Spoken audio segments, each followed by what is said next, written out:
Bueno, comenzamos a grabar. Bienvenidos a todos, bienvenidos a este webinar. Bueno, muchas gracias a todos por participar. Vamos a estar hablando un ratito sobre ahorro e inversión en Uruguay.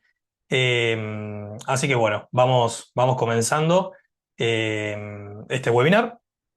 Primero, les voy a contar un poquito para los que no me conocen sobre mi historia. Soy contador público, egresado de la UDELAR. Hace más de 12 años que trabajo en la industria financiera, en distintos corredores de bolsa, agentes de valores, fondos de inversión y AFAPs. Hoy en día me dedico, soy asesor financiero para empresas y también para personas. Y además, bueno, muchos me conocen de ahí también. Soy docente de finanzas corporativas, proyectos de inversión y contabilidad gerencial. Bueno, antes de hablar de inversiones, tenemos que hablar del ahorro. Es el primer paso, es lo más importante antes de comenzar a invertir. Y como concepto de qué es el ahorro, hay una frase que está muy trillada, pero que sigue sirviendo igualmente, que ahorrar no es lo que sobra, es lo que separás primero.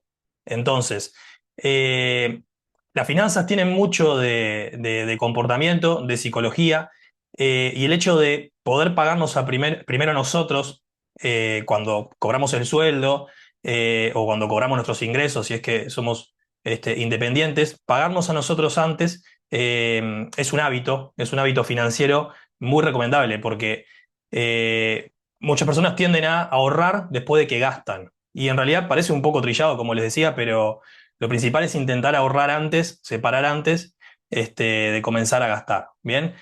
Y para eso, bueno, tenemos la famosa regla del 10% en base al ahorro.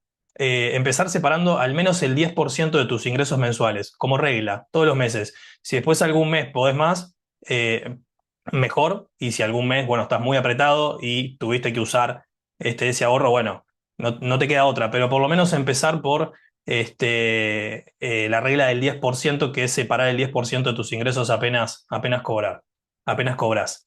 Y bueno, también muy importante, antes de comenzar a invertir, lo que es la construcción de un fondo de emergencia. Muchas personas a veces tienen unos pequeños ahorros y dicen, voy a comenzar a invertir sin antes construirse lo que es el fondo de emergencia. ¿Qué es un fondo de emergencia? Un fondo de emergencia es tener una liquidez guardada de entre 3 a 6 meses de tus gastos mensuales. Es decir, vos deberías tener de forma ahorrada y de forma líquida y disponible para cualquier imprevisto al menos de 3 a 6 meses de tus gastos mensuales, no de tu ingreso, sino de tus gastos mensuales, de todo lo que vos gastás en promedio todos los meses, bueno, guardarte entre 3 a 6 meses, pero eso no invertirlo. Entonces, muchas personas cometen el error de no tener un fondo de emergencia y comenzar a invertir sin haber construido un fondo de emergencia. Entonces, lo que pasa es que después tienen un imprevisto y hay que utilizar o deshacer las inversiones que se hicieron para cubrir ese imprevisto y eso nunca es lo recomendable en materia de inversiones, tener que deshacer una inversión para cubrir un gasto inesperado nunca va a ser recomendable. Por eso el primer paso antes de invertir es tener un fondo de emergencia que cubra de al menos entre 3 a 6 meses de los gastos mensuales. Bueno, antes de continuar avanzando, les comento un poquito la modalidad del webinar.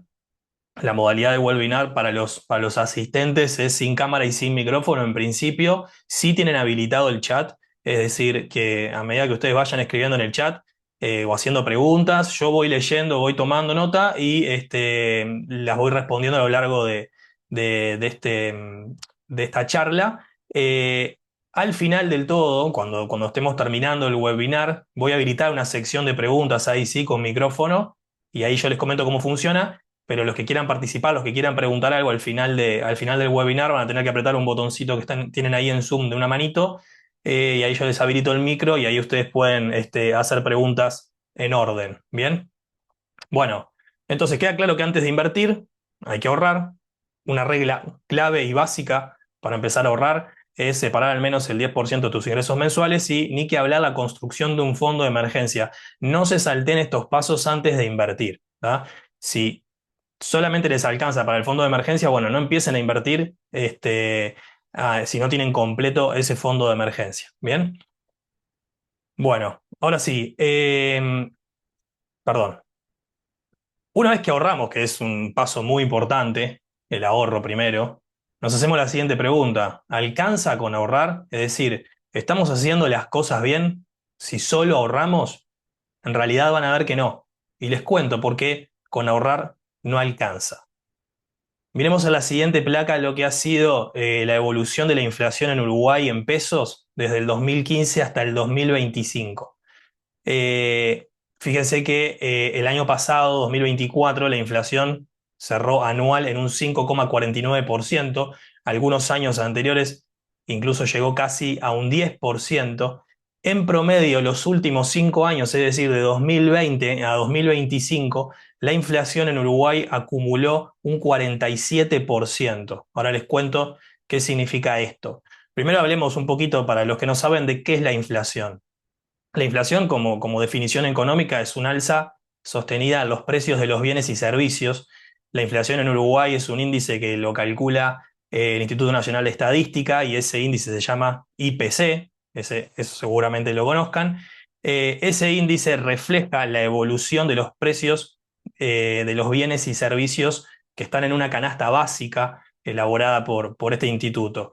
Entonces, anualmente se va registrando lo que es una tasa de inflación que los últimos 2 años ha estado bajando y como ven acá en rosado, las proyecciones para los próximos 5 años también continúan a la baja.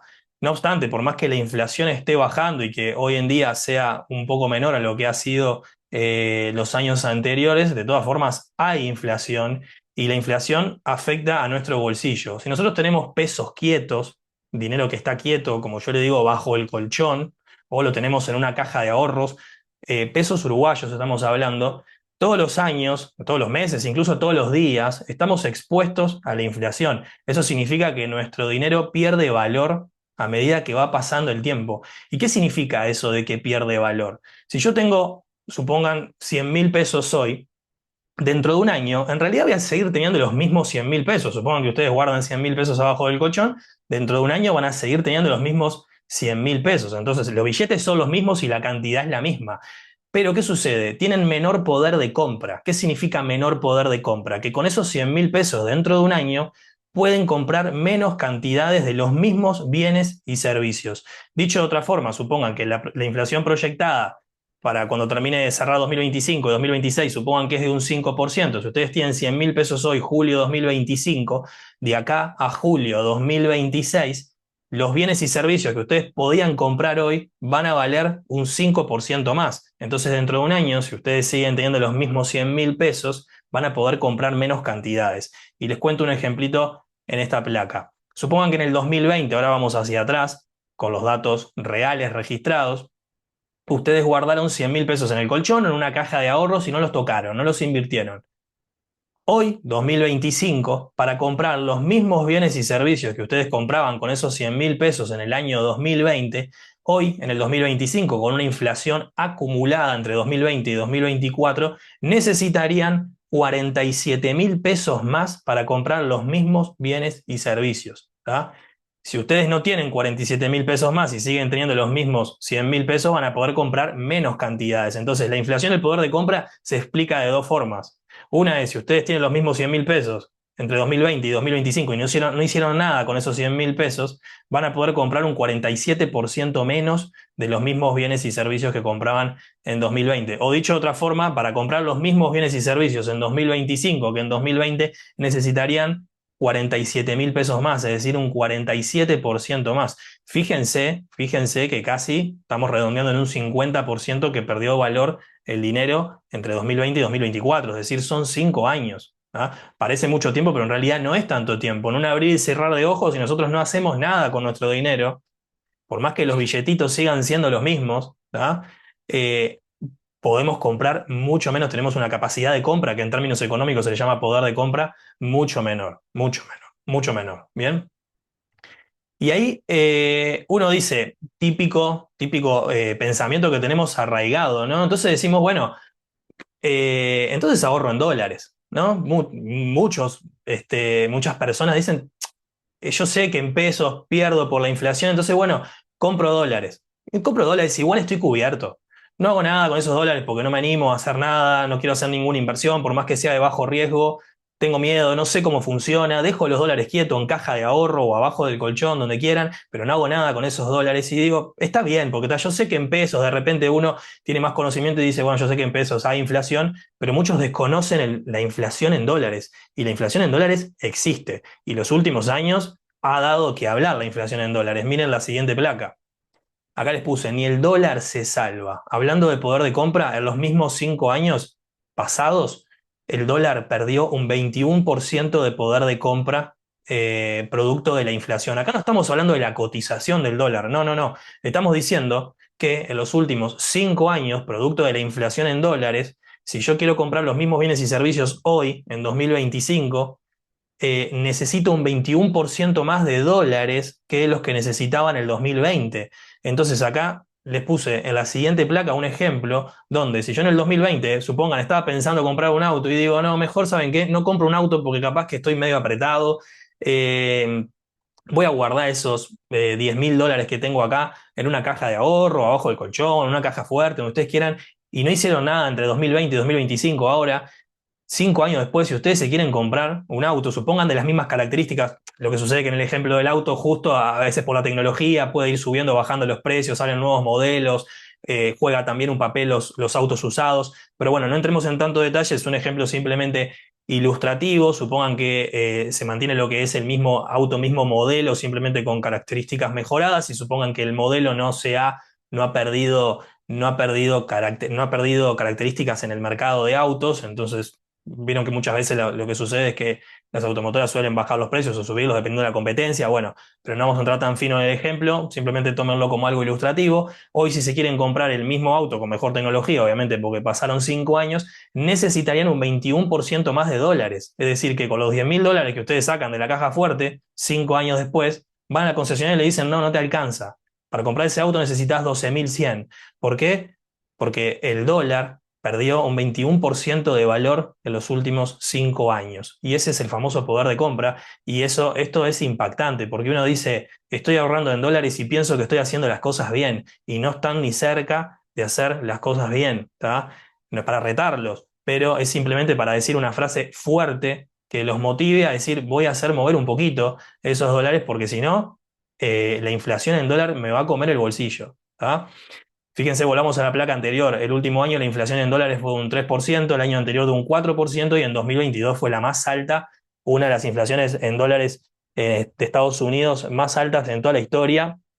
Podrán ver que esto es el efecto COVID, ¿no? Esto es el efecto COVID después de 2020, la reactivación económica que trajo mucha impresión, mucha inundación de dólares en el mundo. Lo que produjo es justamente una alta inflación. Esto era bastante predecible que iba a pasar. Ahora, bueno, se está moderando un poquito, alcanzó este pico en 2022 y ahora está bajando la inflación en dólares, pero de todas formas hay inflación. Les cuento un dato: la inflación en dólares promedio a lo largo de la historia es de un 3% anual.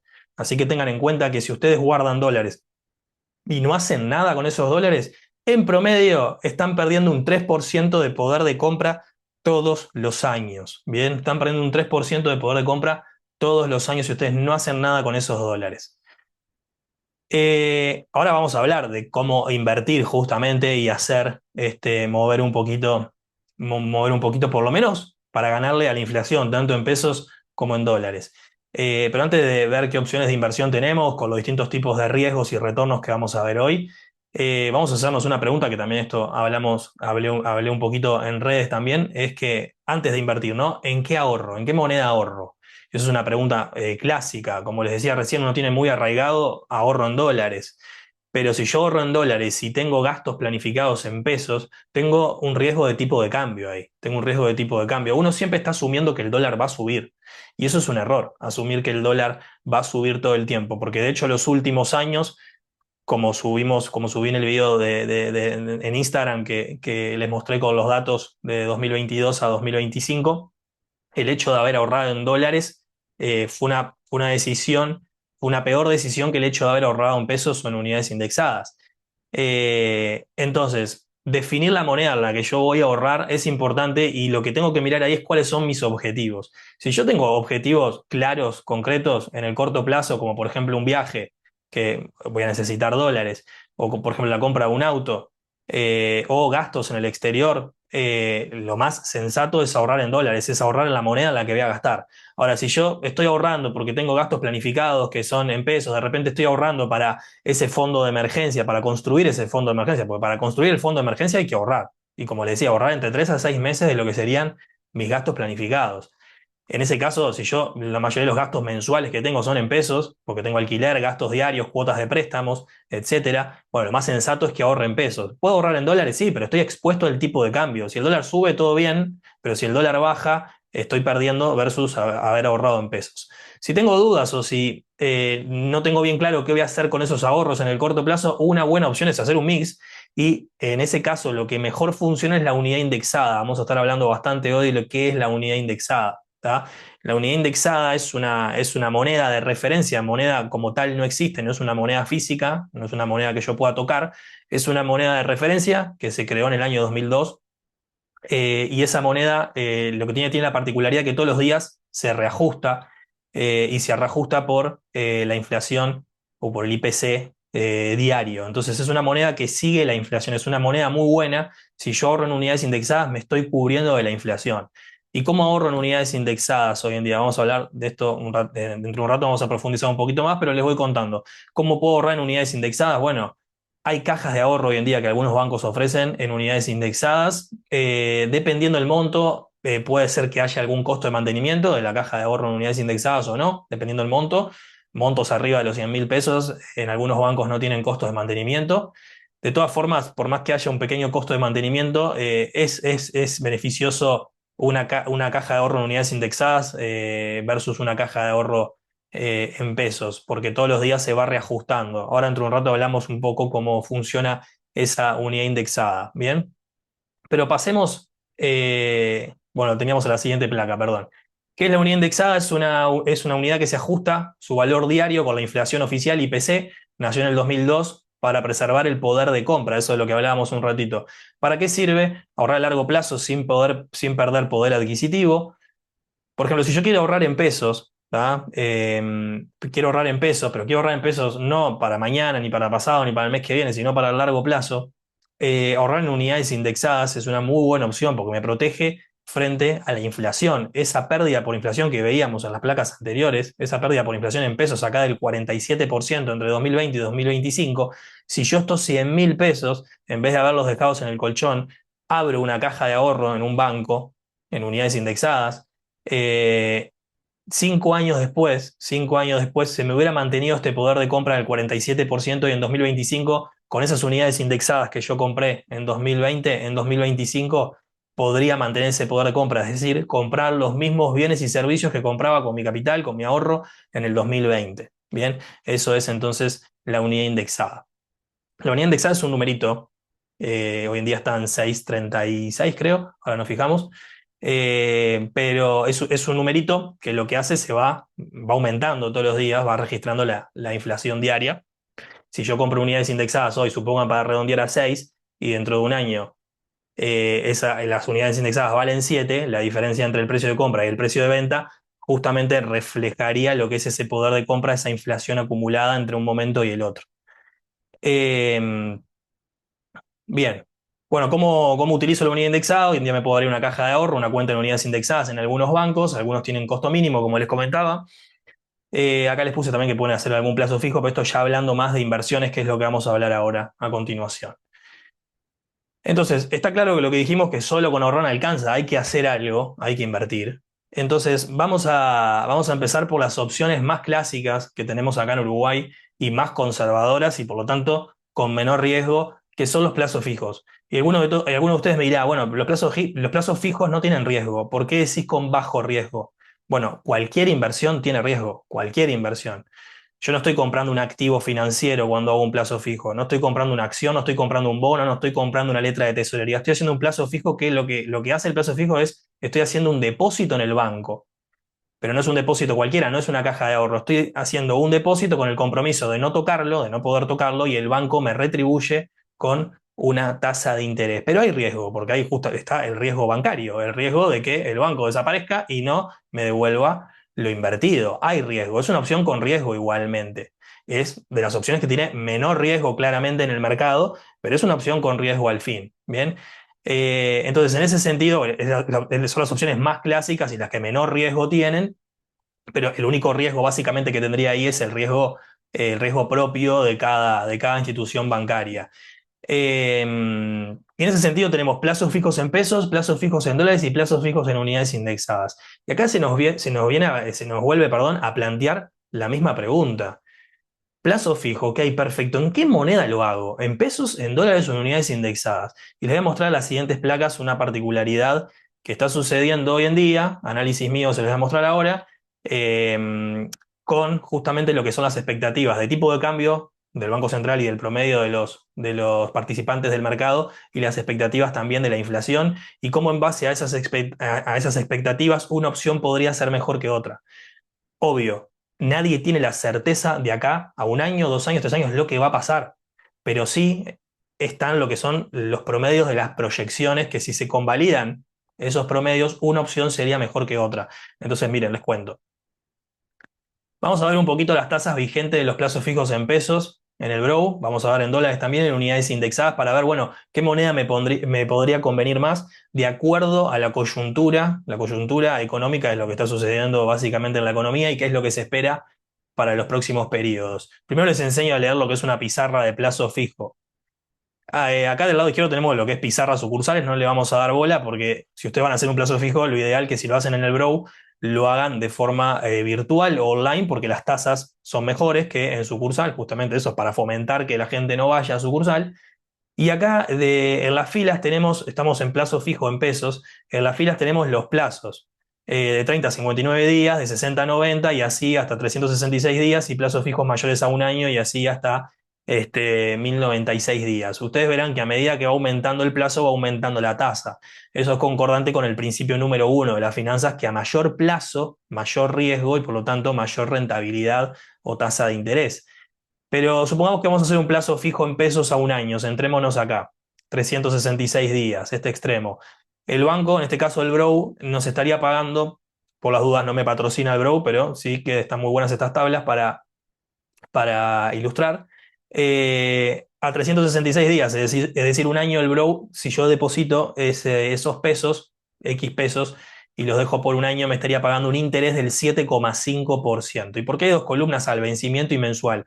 Porque yo tengo la opción de que este interés que es anual, el banco me lo vaya pagando de forma mensual, todos los meses me va depositando un poquito, o que me pague todo ese interés al final.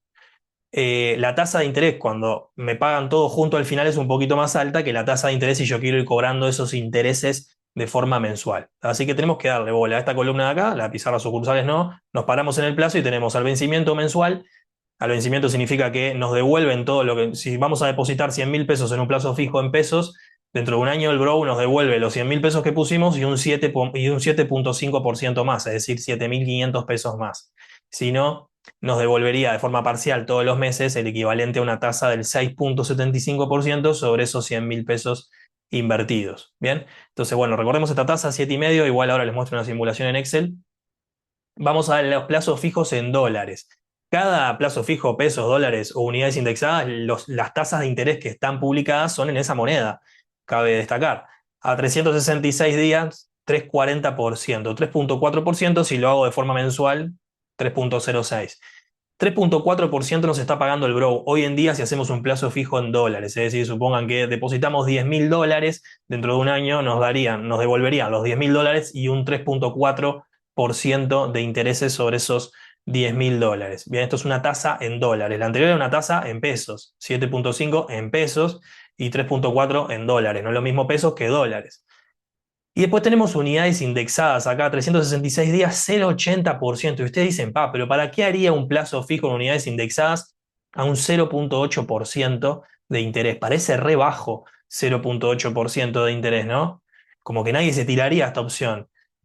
Pero pensemos un poco, ¿qué es este 0,8%? Primero pensemos qué es la unidad indexada. La unidad indexada me está protegiendo de la inflación. O sea que yo en un año no solamente voy a ganar una tasa, no es una tasa de interés, ganar tampoco, voy a proteger, vamos a decirlo de forma técnica, voy a proteger mi capital frente a la inflación, porque yo hago el plazo fijo en unidades indexadas. Entonces, si yo pongo 100.000 pesos hoy, esos 100.000 pesos se convierten a unidades indexadas, a un tipo de cambio de la unidad indexada de hoy, y dentro de un año me va el banco a devolver las mismas unidades indexadas que me convirtió hoy, ¿tá? Pero esa unidad indexada dentro de un año va a haber evolucionado su valor de cotización y van a representar más pesos. Entonces, cuando yo hago un depósito a plazo fijo en unidades indexadas, no solo me estoy protegiendo de la inflación, sino que además estoy recibiendo como extra un 0,8% del valor invertido. Y ahí es donde decimos, ¿qué conviene? Vayamos a la siguiente simulación. Acá les traigo, primero les voy a mostrar lo que son un poquito las expectativas, esto cualquiera de ustedes puede acceder, el Banco Central publica todos los meses lo que son la encuesta de expectativas de inflación y la encuesta de expectativas económicas, ¿bien? Cualquiera de las encuestas se hace un promedio de la mayoría de los participantes de, el mercado, en este caso de Uruguay, donde acá participan de determinadas AFAPs, corredores de bolsa, agentes de inversión, bancos, incluso acá está Itaú, por ejemplo, también, Scotiabank, Santander. Hacen una encuesta a todos los equipos de inversiones de cada una de estas instituciones y después se saca un promedio de esas encuestas. Fíjense que acá tenemos la inflación, vamos a esta tablita de inflación. Vamos a ver para los próximos 12 meses qué es lo que está esperando el mercado. El mercado en promedio está estimando una inflación para dentro de un año del 5%. Eso es un poco también concordante, un poco no, es concordante con la expectativa de inflación del Banco Central, que lo publica en la web bcu.gov.uy. Esta es la meta de inflación que tiene el Banco Central. Hoy en día la inflación acumulada a junio de 2025, año corrido, está en un 4,59%. Los archivitos que les mostraba recién, si alguno después lo quiere mirar, están cuando entran en la web del BCU, acá a la izquierda los encuentran. Pueden ir testeando, pueden ir mirando justamente esas expectativas. Entonces, a un año, el mercado en Uruguay, el promedio de todos los participantes del mercado de Uruguay está esperando una inflación del 5% para el próximo año, de acá a junio de 2016, año corrido, no año calendario, año corrido. Hay otras columnas también, por ejemplo, de 2026 a 2027, esto ya es mucho más incierto, ¿no? Pero a un año corrido podría ser una inflación bastante cercana a la que después se podría terminar convalidando. También hay de julio a diciembre para lo que resta del año, la proyectada del mes, etcétera. Y también tenemos encuesta para lo que es el tipo de cambio. Esto está muy bueno porque o sea, cuando uno se hace la pregunta, que es una pregunta clásica, nos hacemos todo el tiempo, ¿conviene comprar dólares o no conviene comprar dólares? Y bueno, está bueno entrar en estos archivitos porque estos valores que aparecen acá es un promedio de lo que dicen todos los participantes de los mejores equipos económicos de todas las instituciones financieras de Uruguay. Entonces está bueno mirar esto para ver, bueno, qué se está esperando de la inflación y del tipo de cambio para el próximo año corrido, por ejemplo. También está muy bueno también estas columnas, yo miro mucho que son los mínimos y los máximos, miro mucho acá de todas las encuestas que se hacen, se registra el que dijo menos y el que dijo más.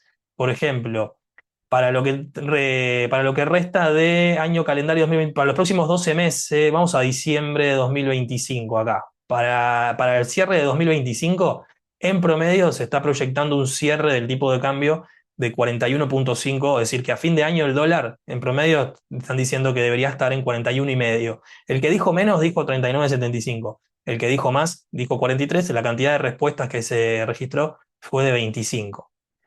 Y para 2012 meses corridos, eh, próximos 12 meses, esto abril de julio, pero bueno, viene un poco atrasado a veces. Para lo que sería el abril 2026, básicamente un año, se espera que el dólar cierre en 42,3. El que dijo menos dijo 40, el que dijo más dijo 45. O sea, en conclusión, ¿qué se está esperando del dólar? Si uno tuviera que sacar una conclusión de lo que dice el promedio de los participantes del mercado acá en Uruguay, vemos un dólar que se espera que se mantenga estable con una tendencia un poco baja, ¿no? Un poco bajista. O bastante, yo diría bastante estable. Nadie está proyectando el dólar, por ejemplo, de acá al cierre de 2025, está proyectando un disparate. Nadie está diciendo el dólar a 50, por ejemplo. Entonces no habría una razón hoy en día de por qué salir corriendo a comprar dólares. Hoy en día, además, todo lo que está pasando en el contexto mundial, etcétera, que eso es otro capítulo aparte, con el dólar que se sigue debilitando.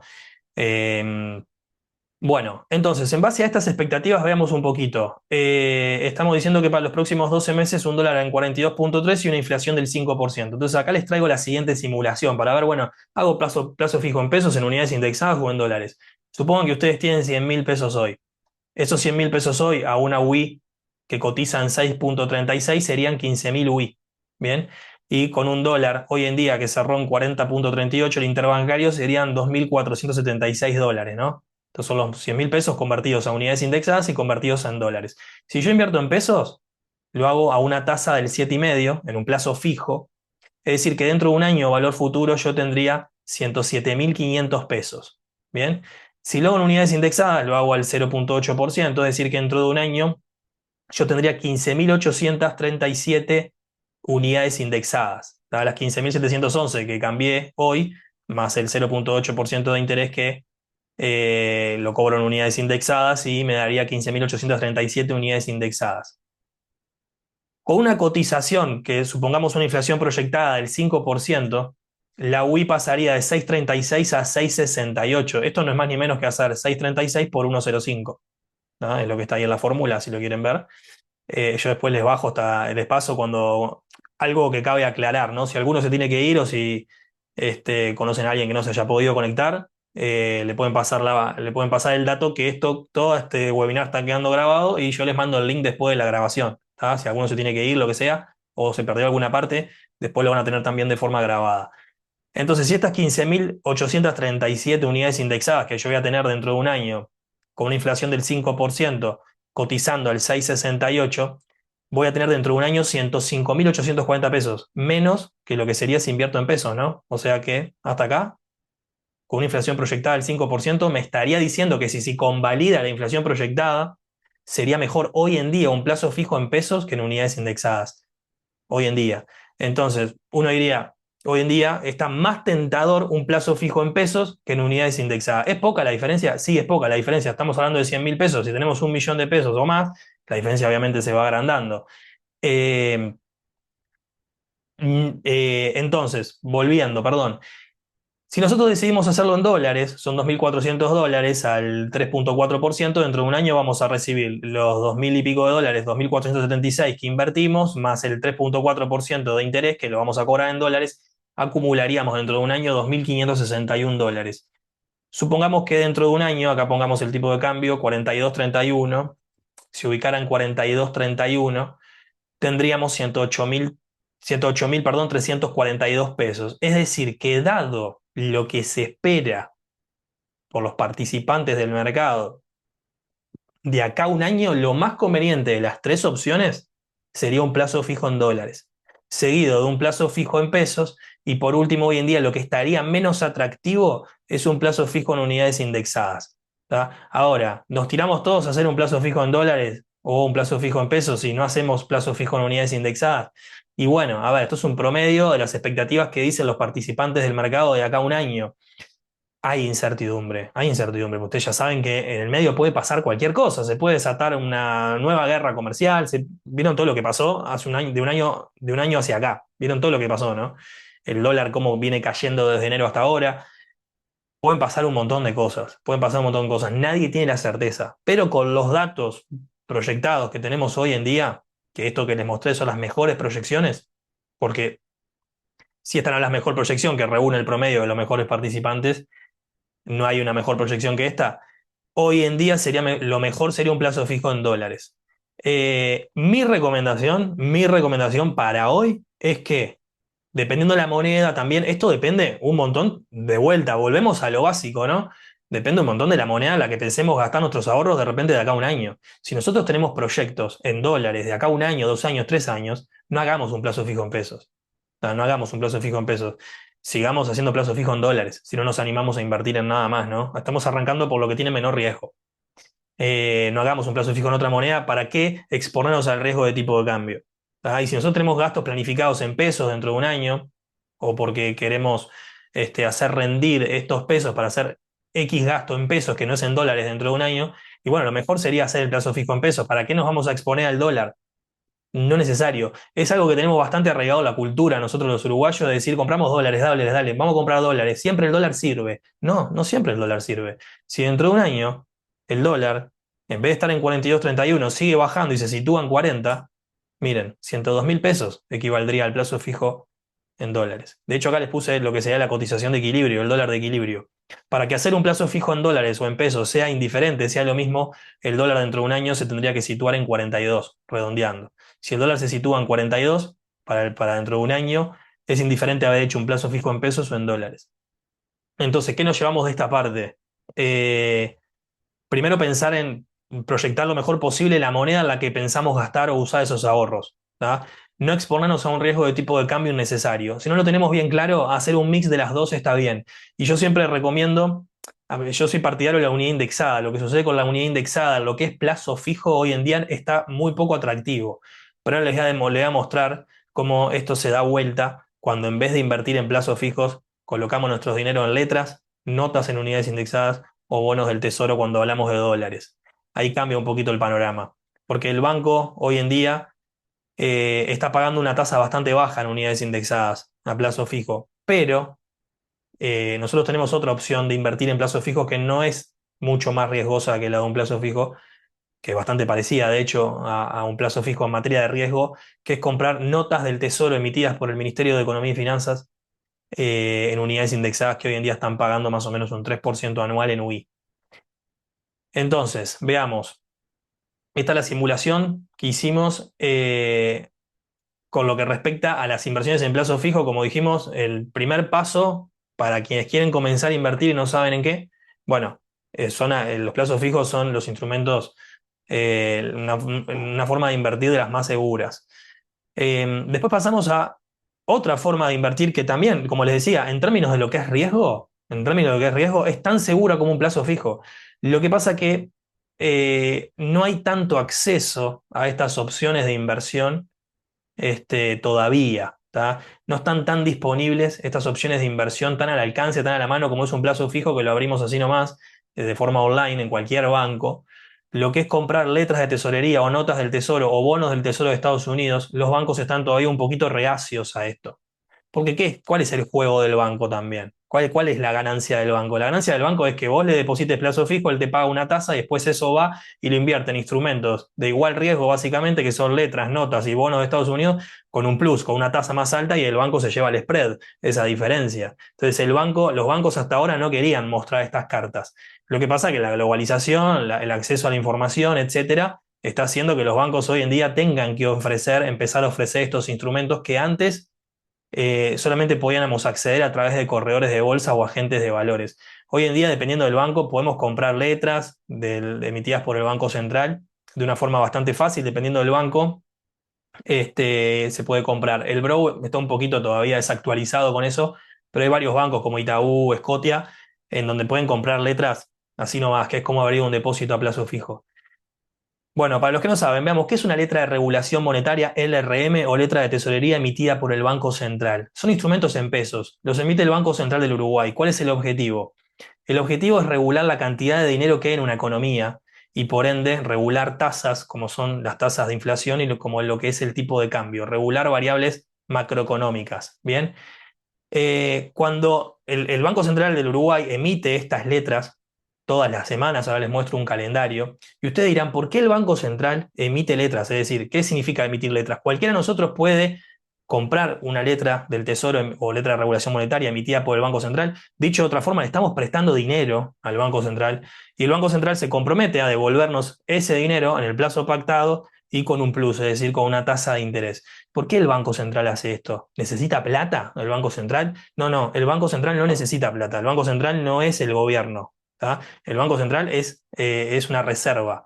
Es una reserva económica, se le llama, ¿no? Como la Reserva Federal de los Estados Unidos, que se llama Fed. En Uruguay tenemos el Banco Central del Uruguay.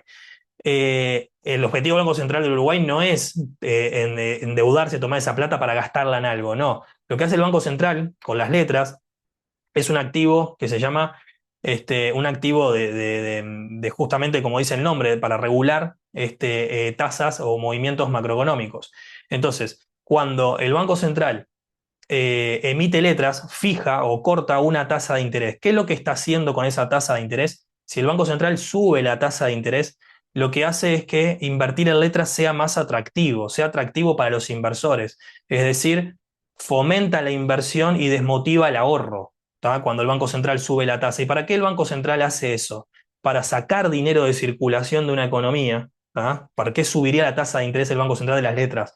Para sacar dinero de circulación en una economía y por lo tanto bajar un poquito la inflación. Porque si hay menos dinero circulando, la inflación es menor, ¿tá? Por la demanda, hay menos demanda de bienes y servicios. Ahora, cuando el Banco Central baja la tasa de interés de las letras de tesorería, lo que hace es no hacer tan atractivas las inversiones y por lo tanto fomenta el gasto. Porque ¿quiénes somos los que compramos letras de tesorería? Las personas físicas, ¿tá? Entonces, las personas físicas, en realidad los bancos compran letras de tesorería, pero ¿para quién? Para las personas físicas y para los distintos, también otros participantes, fondos de inversión, etcétera, en el mercado. Entonces, cuando baja las tasas de interés, lo que dicen los inversores es, no, no está tan atractivo, entonces comprar letras y ese dinero que está sobrando empieza a circular nuevamente en el mercado y lo que hace es subir la inflación. Entonces, el Banco Central juega con las letras, es un activo de pivot, juega con las letras, sube y baja la tasa, emite todas las semanas, sube y baja la tasa, y lo que hace con eso es regular justamente la cantidad de dinero, y lo que hace con eso principalmente es regular o llegar a esas metas de inflación que tiene pactadas. Para eso es una letra de tesorería. Entonces, a nivel nuestro, a nivel de inversores, ¿para qué nos sirve? Y nos sirve para colocar nuestro dinero en el Banco Central del Uruguay, que la probabilidad básicamente de impago es casi cero.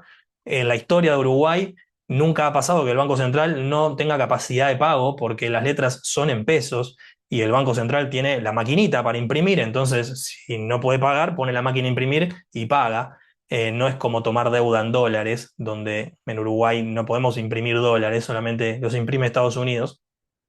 Entonces, el riesgo básicamente al invertir en una letra de tesorería es el mismo riesgo que tenemos cuando hacemos un depósito a plazo fijo. Y fíjense que la letra de tesorería paga un poquito más de interés que el plazo fijo. Entonces ahí tenemos un plus. Si queremos invertir en notas, en unidades indexadas, el Banco Central no emite instrumentos en unidades indexadas, pero sí los emite el Ministerio de Economía y Finanzas. Bien, acá esto sí ya es para el Ministerio de Economía y Finanzas, emite instrumentos en dólares, en pesos también y en unidades indexadas, y esa deuda es una deuda tomada por parte del gobierno, por parte del país, y el país ahí sí se endeuda para utilizar esa deuda, aplicar esa deuda en lo que se llama la economía real, moviendo fuentes de empleo y moviendo la economía. Bien. Eh, Podemos entonces invertir en notas del Tesoro emitidas por el MEF, ahora les muestro, y en ese caso fíjense la tasa, bastante más alta que lo que es un plazo fijo. Un plazo fijo paga un 0,8% en el Brow. Una nota del Tesoro emitida por el Ministerio de Economía y Finanzas paga más o menos un 3%. El tema es acá el plazo. Las notas del Tesoro en unidades indexadas emitidas por el MEF suelen tener 5 años de plazo como mínimo. Entonces, entre que yo la compro y recupero el dinero, pasan 5 años. Pero bueno, tengo la opción de lo que se llama comprarlas en el mercado secundario, a través de un correo de bolsa o incluso también a través de algún banco que ofrezca este instrumento. Puedo comprar ya una letra que esté emitida en lo que se llama un mercado secundario y con eso entonces invertir a un plazo más chico. Pero fíjense, la diferencia en la tasa de interés en UI es bastante más alta. ¿Qué significa esto? Que cuando yo invierto en este instrumento, en notas del Tesoro emitidas por el MEF, no solo me cubro de la inflación, sino que además tengo un plus por encima de esa inflación del 3% que versus el plazo fijo era 0,8. ¿Y qué puedo hacer con dólares? En vez de hacer un plazo fijo, que es un instrumento que sea bastante seguro, muy seguro les diría yo, que de hecho en los libros de finanzas es considerado el activo libre de riesgo. Son las letras emitidas por la Reserva Federal de los Estados Unidos, que son como las mismas letras que emite el Banco Central del Uruguay en pesos, pero estas las emite el gobierno no, la Reserva Federal de los Estados Unidos. Bien, con el mismo objetivo, con el objetivo de regular la cantidad de dólares que hay, no solo en Estados Unidos, sino también en el mundo, y con eso también regular la demanda de dólares y con eso regular la inflación, tipo de cambio, etcétera. Hoy en día las letras del Tesoro de Estados Unidos están en esta tasa, 4,3. No es mucho más alta que la que es un plazo fijo. No hay tanta diferencia con el plazo fijo en lo que es pesos y dólares. Sí hay una diferencia en lo que es unidades indexadas. Estas tasas, les cuento, estas tasas las pueden chequear acá. Si quieren chequearlas de una forma rápida, pueden entrar en la web de BEPSA, Bolsa Electrónica de Valores de Uruguay, Sociedad Anónima. Y acá tienen estas tres pestañitas, una se llama ITLOOP, otra se llama CUI y otra se llama CUP. Perdón, CUP no la van a usar porque es unidades previsionales, CUD. Esto es curva en dólares, esto es curva en pesos y esto es curva en unidades indexadas. Entonces, por ejemplo, vienen en la curva acá en pesos y se fijan a un año, de igual acá abajo tienen la tablita, y esto que dice 8,12% es básicamente un promedio de todos los instrumentos que hay en pesos en Uruguay, no depósitos a plazo fijo, instrumentos que hay en pesos, principalmente letras de tesorería, vamos a hacer un poquito de suma ahí, principalmente letras de tesorería emitidas por el BCU. Bien, si bien en la curva en unidades indexadas acá a un año, también se fijan que la tasa en promedio que están pagando los instrumentos en unidades indexadas es de un 3%. Y acá dentro de esta tasa del 3% hay distintos instrumentos que pagan en unidades indexadas. Por ejemplo, acá a la derecha, si pinchan esto que dicen unidades indexadas, ven todos los instrumentos que ustedes pueden comprar en unidades indexadas. Por ejemplo, tienen bonos emitidos por Uruguay. Lo que dice global significa bonos globales emitidos por el MEF, por Uruguay, por el gobierno. Notas de tesorería también. La diferencia entre notas y bonos es que los bonos los emite el gobierno para cotizar afuera en el exterior y las notas son locales, las compran inversores locales de Uruguay. Pero también tienen otros instrumentos que cotizan en unidades indexadas, como son los fideicomisos financieros, que hay muchos de estos en Uruguay. Y dentro de esto entran las obligaciones negociables de UTE, por ejemplo, las obligaciones negociables del BHU, las obligaciones negociables también de Conaprole, también pueden entrar dentro de lo que es dentro de lo que son instrumentos en unidades indexadas. Bien, hay más instrumentos en unidades indexadas, no están todos acá en esta lista. Entonces, conclusión. Hoy en día, esperen que se me fue un poquito la presentación. Estábamos por acá. Hoy en día, si vamos a invertir por fuera lo que es un plazo fijo, lo que es las notas en unidades indexadas están bastante atractivas, un 3% por encima de la inflación. Esto está, o los instrumentos en unidades indexadas en general, por fuera lo que es un plazo fijo, está bastante atractivo. Bien. Bueno, vayamos buscando un poquito más de retorno, rentabilidad a nuestras inversiones y por lo tanto un poquito más de riesgo. Entonces acá les pregunto, ¿hay opciones de inversión con mayor retorno? Sí, hay opciones de inversión con mayor retorno. Hay una opción de inversión que todos conocen que son las acciones. Vamos a ver un poquito qué es una acción y qué es un bono. Como instrumentos con mayores retornos y mayores riesgos en los que podemos invertir nuestro capital, si pensamos en tener un plus por encima de todo lo que hemos visto hasta acá, podemos estar pensando en invertir en bonos o en lo que son acciones. Supongamos que, vamos a pasar por acá a esta pizarrita, supongamos que a nosotros nos gusta una empresa como por ejemplo eh, Apple, ¿no? O Meta, supongan Facebook. Facebook tiene acciones que se llaman Meta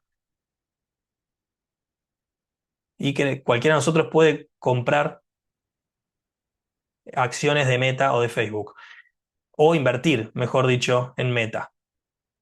Si nosotros queremos invertir en Meta, por ejemplo, porque nos gusta la compañía, queremos invertir en Facebook, decimos, bueno, le veo futuro, tenemos dos opciones con nuestro capital. Una opción es prestarle dinero, una opción es prestarle dinero a Facebook, y acá voy a poner préstamo, esperen que, y acá voy a poner préstamo, y otra opción es convertirse en dueño de Facebook o de Meta. Y ustedes dirán, ¿cómo convertirse en dueño? ¿Que vamos a salir a comprar Facebook? Y sí, la respuesta es que sí. ¿Tienen poder de participación? No, en realidad no. ¿Pero pueden comprar una acción de Facebook y convertirse en dueños? Sí, son dueños de un pedacito de la empresa, un porcentaje que es 0,0000001%, ¿no? Un porcentaje muy pequeño, no tienen ningún tipo de representación en asamblea, ni mucho menos, ni van a tomar decisiones. Pero sí, son dueños de una pequeña, pequeña porción de la empresa. Entonces, cuando con nuestro dinero queremos comprar o invertir en una empresa que nos gusta y tomar un poquito más de riesgo que lo que es un plazo fijo o lo que es instrumentos emitidos por el BCU o por el MEF, y queremos invertir en una empresa, por ejemplo Meta, tenemos dos opciones. Estas dos opciones son bastante diferentes entre sí, tienen distintos riesgos y también distintas rentabilidades esperadas. Una opción es prestarle plata a Meta o a Facebook. Y para prestarle plata a Meta o Facebook, es lo mismo, vamos a comprar bonos de Facebook o Meta. Y si nosotros no queremos prestarle plata a Meta, y decimos queremos participar del crecimiento de la empresa, no prestándole dinero y viendo cómo la empresa crece de afuera, sino que queremos participar de las ganancias de la empresa, entonces tenemos que convertirnos en dueños de la empresa por un porcentaje muy pequeño, y para eso lo que vamos a hacer es comprar acciones de Meta. Y son dos instrumentos muy distintos entre sí, lo que son los bonos y las acciones. Cuando yo compro bonos de una empresa, lo que estoy haciendo es prestándole dinero a esa empresa. Y ustedes dirán, ¿por qué Meta o por qué Facebook está pidiendo plata prestada? Las empresas están pidiendo plata prestada todo el tiempo. Las empresas se endeudan todo el tiempo, toman deuda, al igual que los países toman deuda todo el tiempo. ¿Tá?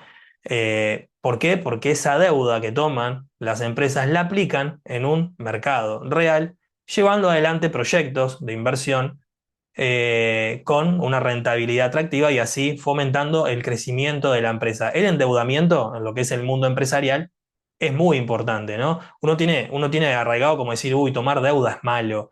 No, tomar deuda no es malo, en principio.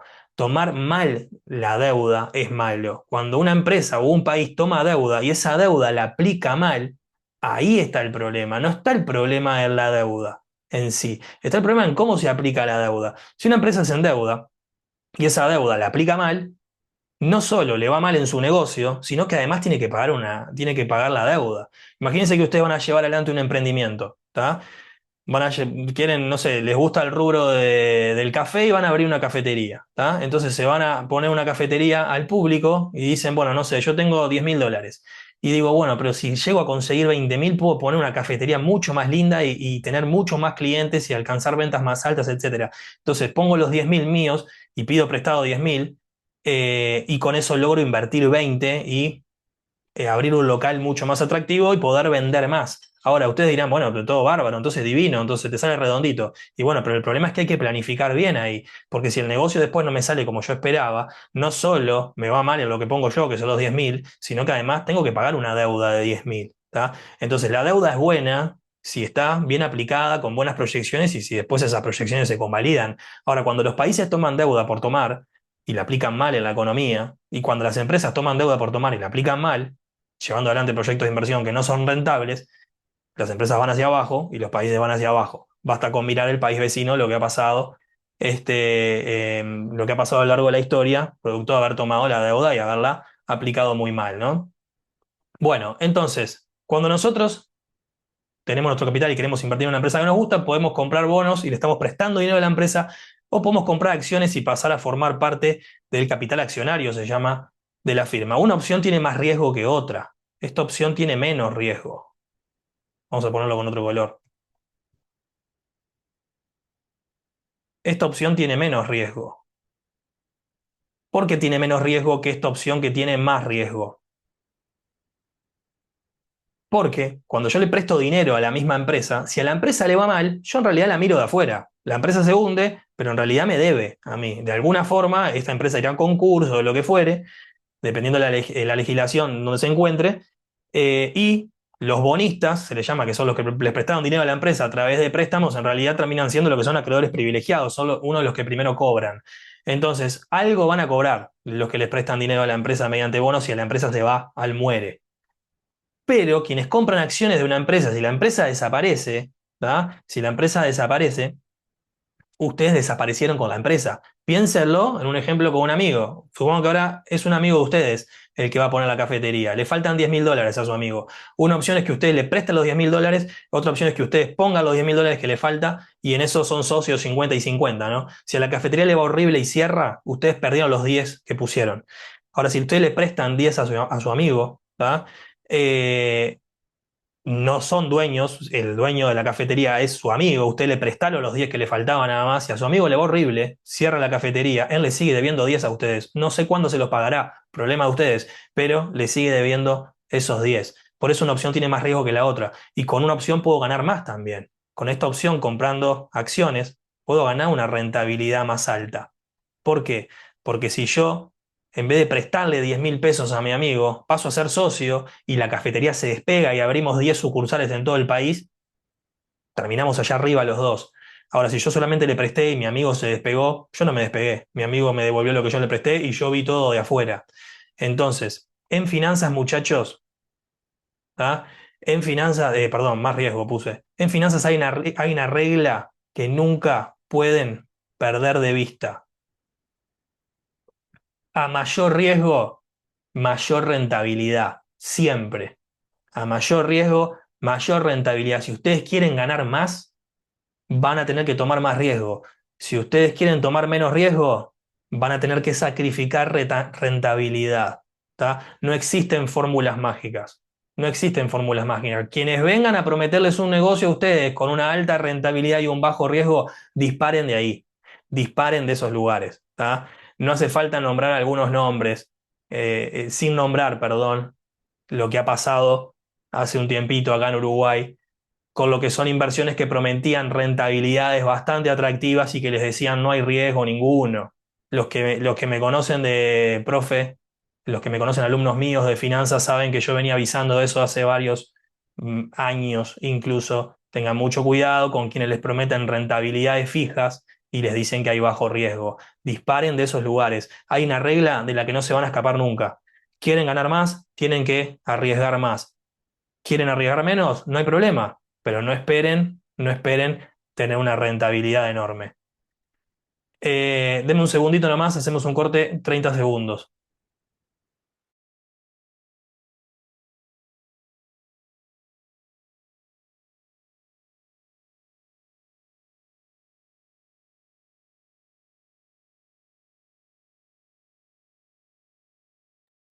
Perdón, en menos de 30 segundos, ahí estaba viendo un temita de conexión. Acabo de ver acá en la pantalla que puse más rentabilidad, no, no.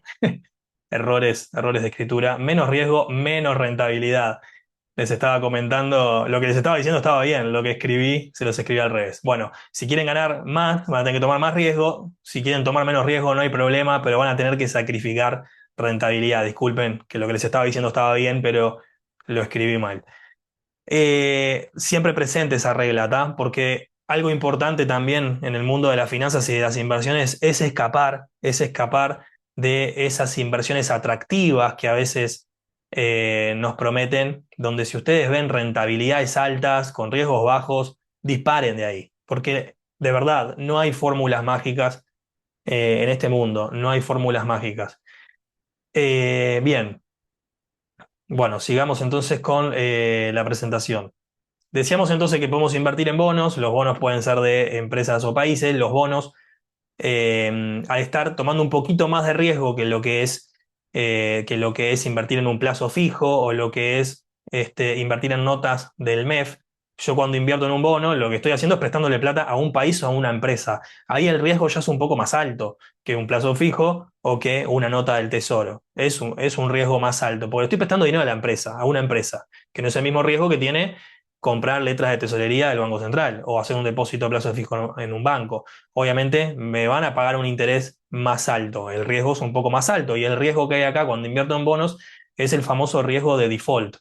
El riesgo de default en inglés significa el riesgo de que la empresa quiebre y que esto vaya a una reestructura y que yo como acreedor no pueda recuperar lo que presté. ¿Bien?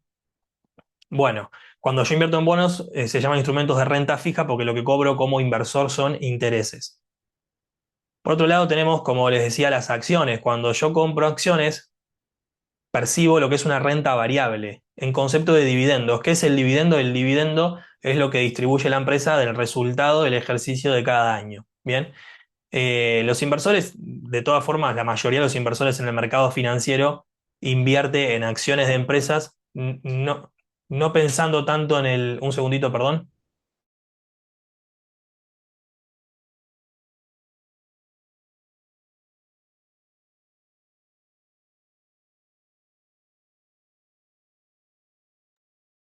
Disculpen la conexión, me confirman ahí en el chat que se escuche bien y hasta dónde vieron.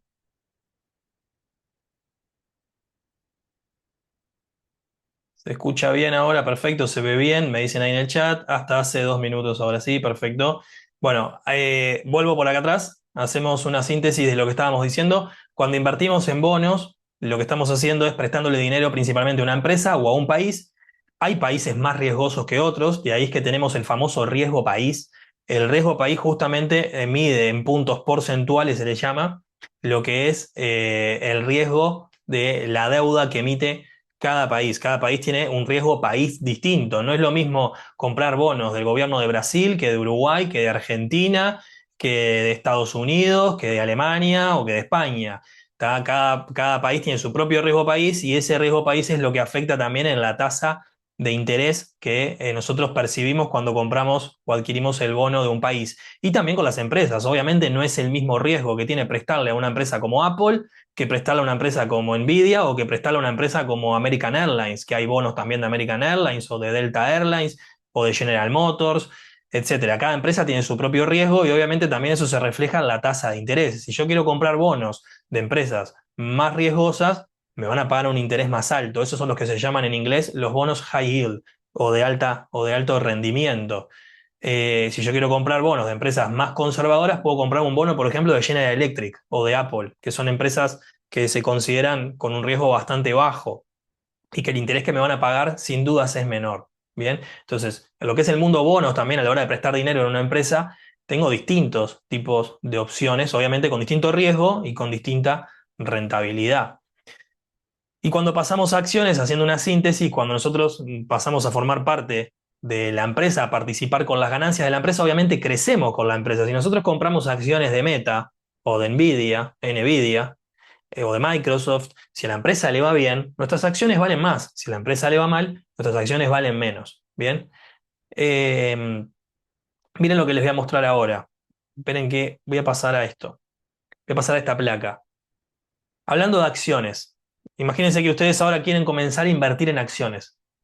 Primero, un error muy común a la hora de invertir en acciones es lo que está pasando hoy en día, lo que es que hay un mayor acceso a lo que es el mercado financiero y por ende un mayor peligro a tomar malas decisiones si no contamos con la educación financiera suficiente. Por ejemplo, hoy en día todos sabrán que es bastante fácil comprar acciones a través de Prex, ¿no? Creo que casi todos los que estamos acá tenemos una cuenta en Prex porque en algún momento viajamos a Buenos Aires cuando todo estaba regalado. Y si entramos a nuestra cuenta en Prex, de vuelta, no me patrocina nadie por ahora. Si entramos en nuestra cuenta en Prex, van a ver que tiene una opción ahí abajo que dice comprar acciones, ¿no? Y podemos ir y comprar una acción en este momento si quieren. Bueno, hasta el mercado cerrado, pero tendrían que esperar hasta mañana. Podemos comprar una acción de la empresa que más les guste. Y eso es una timba, porque cuando yo voy a comprar acciones de una empresa sola, en realidad, lo que estoy haciendo estoy apostando, estoy jugando, sin tener idea de lo que estoy haciendo. Vimos de las placas anteriores y del ejemplo que les hice, que comprar una acción es participar de las ganancias en una empresa. ¿Tá? Entonces, si a mí pónganle que me gusta una acción y voy y compro, digo, ah, le tengo tremendo futuro, qué sé yo, voy a comprar una acción de una empresa, no sé, de cargadores eléctricos. ¿Tá? Voy apuesto toda esa empresa porque digo, esta empresa tiene que subir, está poniendo cargadores eléctricos en todo Estados Unidos. Y si el año que viene el hidrógeno, y el hidrógeno se come el mercado y la acción desaparece, y la empresa por ende desaparece, apostar todo en una sola acción es bastante riesgoso. Mira lo que pasó incluso con empresas consolidadas como Meta, lo que pasó en el 2022. Fíjense, van a ver que les va a impactar. 2022, ¿aguantarían una caída del 74% en un año y del 26% en un día? Miren, no sé si se ve, pero de acá, desde principios de 2022 hasta casi fines de 2022, les diría yo, 9 meses, supongan, la acción de Facebook o Meta cayó un 74%. O sea, quienes tenían acciones acá en este punto, 9 meses después, les cayó un 74%. ¿Qué hacen la mayoría de los inversores acá? Venden por miedo, por pánico, de no seguir perdiendo más. Me cayó un 74%, no sé cuánto más puede caer. Es difícil aguantar acá, ¿no? Es difícil aguantar en este momento y no vender, ¿no? Empieza a caer, de repente hasta vendieron antes. Fíjense que esta caída demoró entre 2022 y bastante parte de 2023, incluso yo les diría hasta 2024, en recuperarse al mismo nivel. 2 años en recuperarse al mismo nivel de lo que estaba en 2022. 2 años tenían que aguantar para recuperar el capital. 2 años, fíjense, y es una empresa Meta, Facebook, es una empresa consolidada, ¿tá? Está dentro de las 10 empresas incluso más grandes del mundo. Y ustedes dicen, estoy invirtiendo en una de las 10 empresas más grandes del mundo. E incluso tuvo una caída tan grande que tuve que esperar 2 años para recuperar. Obvio, después la acción se despegó, se siguió despegando, se recuperó y se despegó. Y miren, acá lo que valía y miren lo que vale hoy. $700 por acción. Pero había que aguantar acá, ¿eh? Díganme ustedes, ¿quién no hubiera vendido acá? Es difícil no vender acá, en situación de pánico para decir, bueno, recupero lo que me queda, ¿tá? Porque no sé qué puede seguir pasando. No sé qué puedo seguir pasando. Entonces, apostar todo en una sola acción no es para cualquiera. No es para cualquiera. Entonces, comprar una acción de una empresa no es para hacer algo en el corto plazo, ¿tá? Y las promesas mágicas de comprar y vender en un día o comprar y hacer trading son contados con los dedos la gente que puede hacer plata con eso, de verdad, contados con los dedos, ¿tá? Entonces, mucho cuidado con todo lo que es acciones. Cuando alguien compra una acción, lo tiene que hacer pensando en el largo plazo, ¿bien? Pensando en el largo plazo, porque en el corto plazo me puede dar una sacudida enorme, ¿bien? En el largo plazo sí son los instrumentos que más rinden. Se los voy a mostrar ahora con otras gráficas. En el largo plazo sí son los instrumentos que más rinden, pero en el corto plazo hay que aguantar estos movimientos. Pero si ustedes quieren invertir en acciones igualmente, porque les gusta invertir en acciones y quieren generar una rentabilidad un poco más alta, porque tienen un apetito por el riesgo un poco más alto que invertir en un plazo fijo, porque son gente joven y invertir en un plazo fijo y pues son gente joven y bueno, quieren apostar un poco más a largo plazo, lo mejor que pueden hacer es invertir lo que se llama un portafolio diversificado. No apostar todo en una sola empresa, o en dos o en tres. Pueden invertir en lo que es un portafolio de inversión. Y tenemos un portafolio de inversión por excelencia que se llama el Standard Poor's 500. El Standard Poor's 500 el Standard Poor's 500 es un portafolio que lo que hace es invertir en las 500 empresas más grandes de Estados Unidos. Entonces acá tenemos el Standard Poor's 500. ¿Qué es lo que hace este portafolio? Invertir en las 500 empresas más grandes del mundo. Obviamente, una de estas empresas acá, ¿cuál es? Meta o Facebook. Otra de las empresas, ¿cuál es? Nvidia. Otra de las empresas, ¿cuál es? Google. Otra de las empresas, ¿cuál es? Amazon. Y así seguimos. Bien, Tesla también está por ahí. Ahora vemos cuál es el top 10. Lo que hace este fondo entonces es comprar acciones de las 500 empresas más grandes. ¿Y qué puedo hacer yo como inversor? Acá está el inversor, ¿no?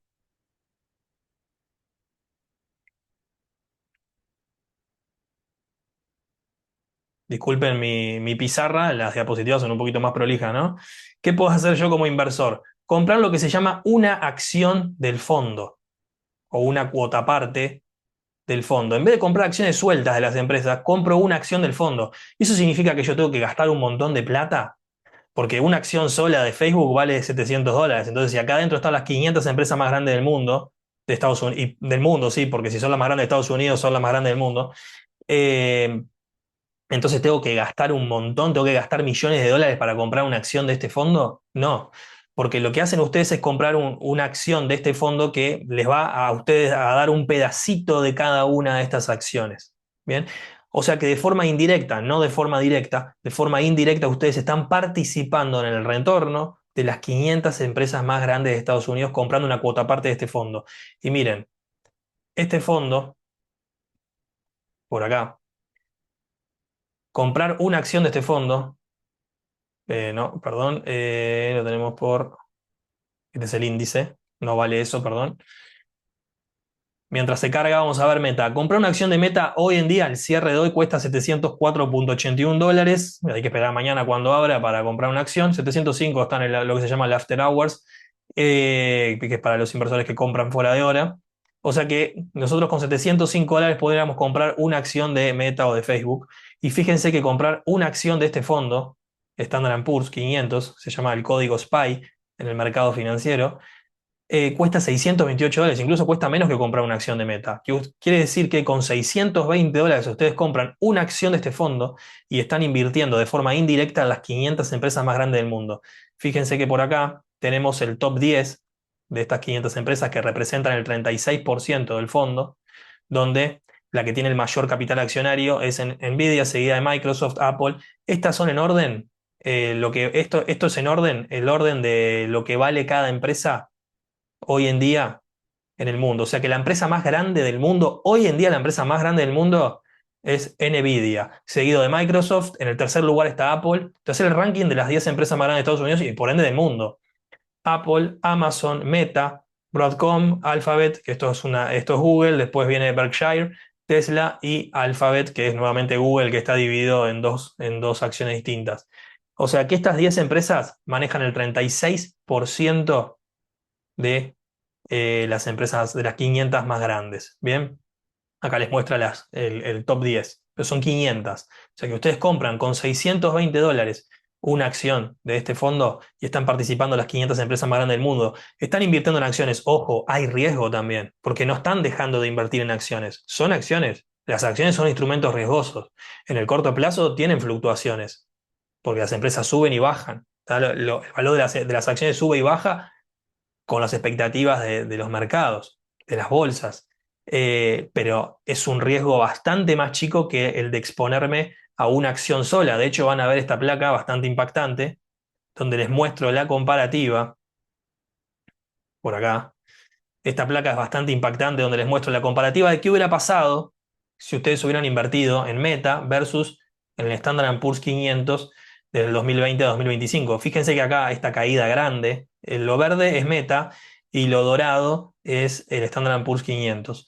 Fíjense que acá donde Meta cayó como taponazo, un 74% de lo que hemos visto hoy, el índice también cayó, pero miren, mucho más suave. También subió mucho menos. Después cuando Meta se despegó y lo pasó por arriba, el índice acompaña, pero mucho menos. Entonces, acá se cumple el principio uno de las finanzas que se los comentaba a placas más anteriores.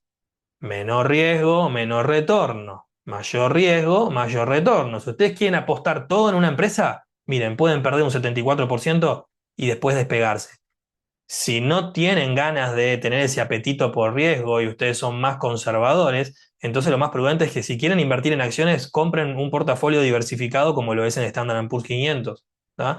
Donde en las caídas se les va a suavizar más la pérdida y en las subidas va a acompañar un poco menos. Menor riesgo, menor retorno, ¿tá? Esta gráfica muestra exactamente, ilustra perfectamente los principios de las finanzas. Y acá les puse como comentario, en 2022 Meta cayó un 70%, bueno, redondeado ahí aproximadamente 74%, mientras que el Standard Poor's 500 solo un 19%.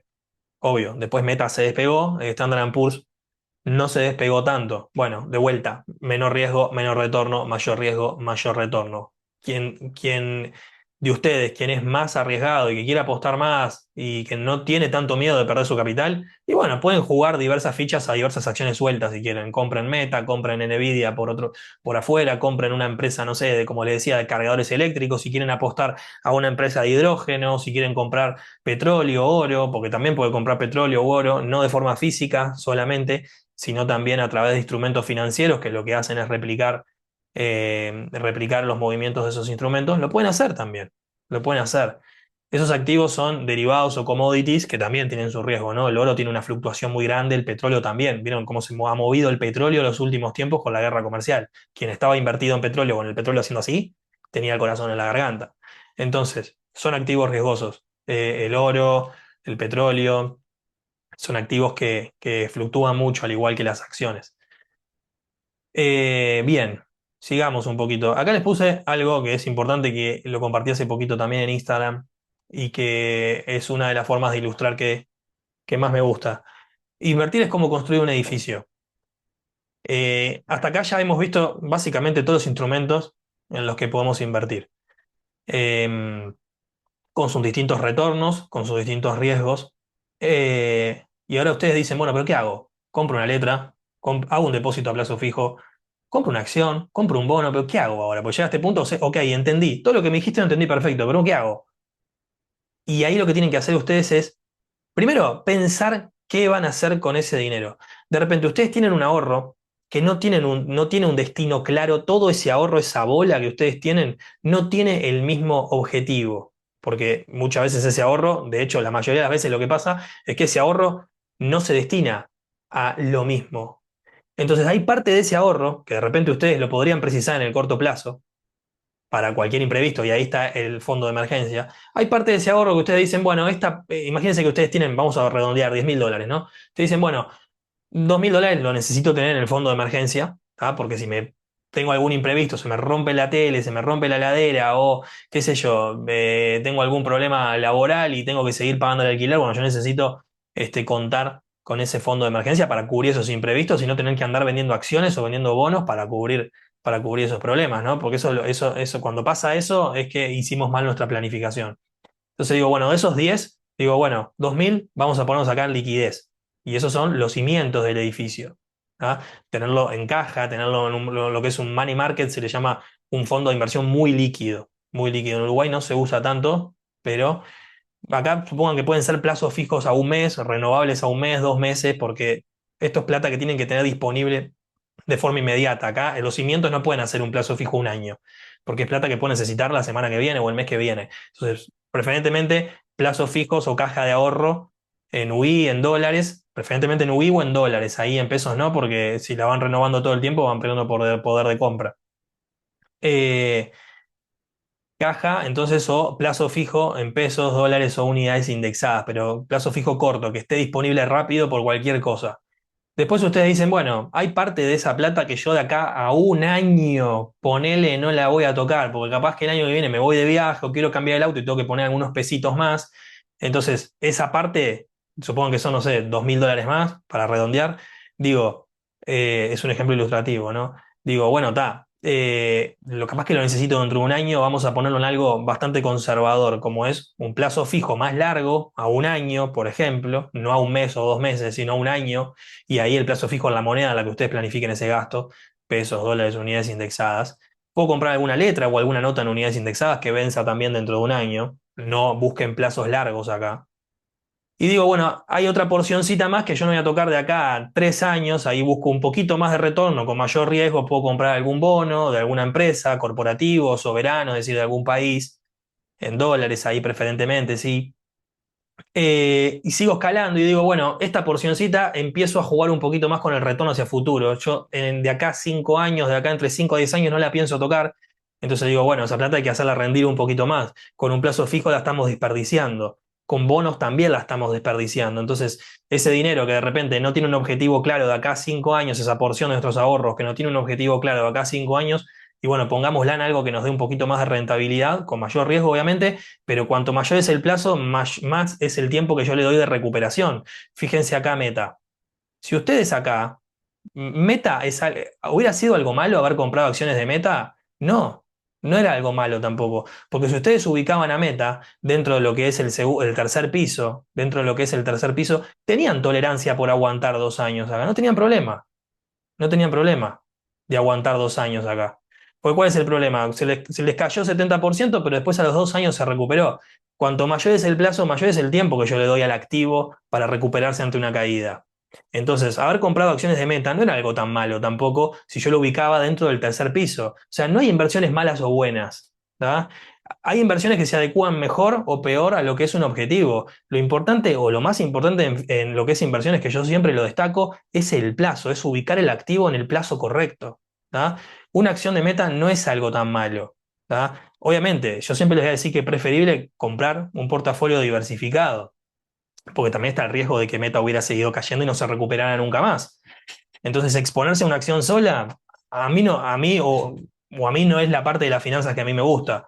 Eh, entonces, pero de todas formas, si ustedes hubieran ubicado Meta en el tercer piso, le daban un plazo de recuperación y se hubiera recuperado y hoy en día estuvieran acá y no hubieran vendido. Ahora, si ustedes compraban acciones de Meta y no tenían los otros pisos antes y solamente dependían de esto, y ustedes dicen, uy, el año que viene tengo que viajar, el año que viene tengo que viajar y yo estoy timbiando todos mis ahorros acá y cayeron un 70%, voy a vender porque ya acá me queda para un pasaje a Brasil. Yo me pensaba ir a Europa y bueno, vendo acá porque por lo menos me voy a Brasil, porque si no vendo, termino yendo acá al Chuy. Entonces, eh, hay que ubicar cada activo también de acuerdo a los objetivos que nosotros tengamos. Si voy a invertir en acciones, tengo que darle un plazo de maduración por lo menos de 3 4 años. No compren acciones si ustedes tienen objetivos menores a 3 años. Por ejemplo, me han escrito mucho de la gente que viaja de ciencias económicas, de acá a un año y medio, algunos viajan de acá a un año y medio, que viajan en febrero de 2027. Dicen, Ale, tengo unos ahorros, ¿qué hago con estos ahorros? Quiero hacerlos mover un poquito de acá a que yo viaje. No compres acciones, le digo yo. Si querés comprar acciones, tenés un riesgo de pérdida bastante alto. Vas a hipotecar un viaje, que es el viaje de tu vida, por querer sacar unos mangos más. Y bueno, fíjate si es necesario. Si hay alguno de ustedes que sea un poco más arriesgado, porque capaz que en esta charla hay varios de ustedes que va a hacer el viaje en 2027, una recomendación que les he dado a algunos es, no sé, supongo que ustedes tienen $10.000 ahorrados y bueno, de repente 8, pónganlo en algo seguro. Y si quieren jugar un poquito con acciones, ¿tá? Que no es lo recomendable, pero igualmente lo quieren hacer, porque de acá a un año y medio no es recomendable, pero igualmente lo quieren hacer, y bueno, jueguen con una porción pequeña nada más, por ejemplo, un 20% de sus ahorros. ¿Tá? No pongan los $10.000 en acciones, porque hoy en día está bastante accesible el hecho de comprar acciones y ustedes se pueden tentar a abrirse una cuenta en Prex y pim, va y compro acciones y en un año y medio tengo que viajar, me cayó, igual incluso el Standard Poor's puede caer un 20, un 30% y ustedes viajar con un 30% menos. Entonces tengan cuidado, aunque sea incluso un portafolio diversificado, las acciones son riesgosas. Las acciones son riesgosas. Entonces, bueno, de repente pueden jugar, pero con un poquito más. ¿Va?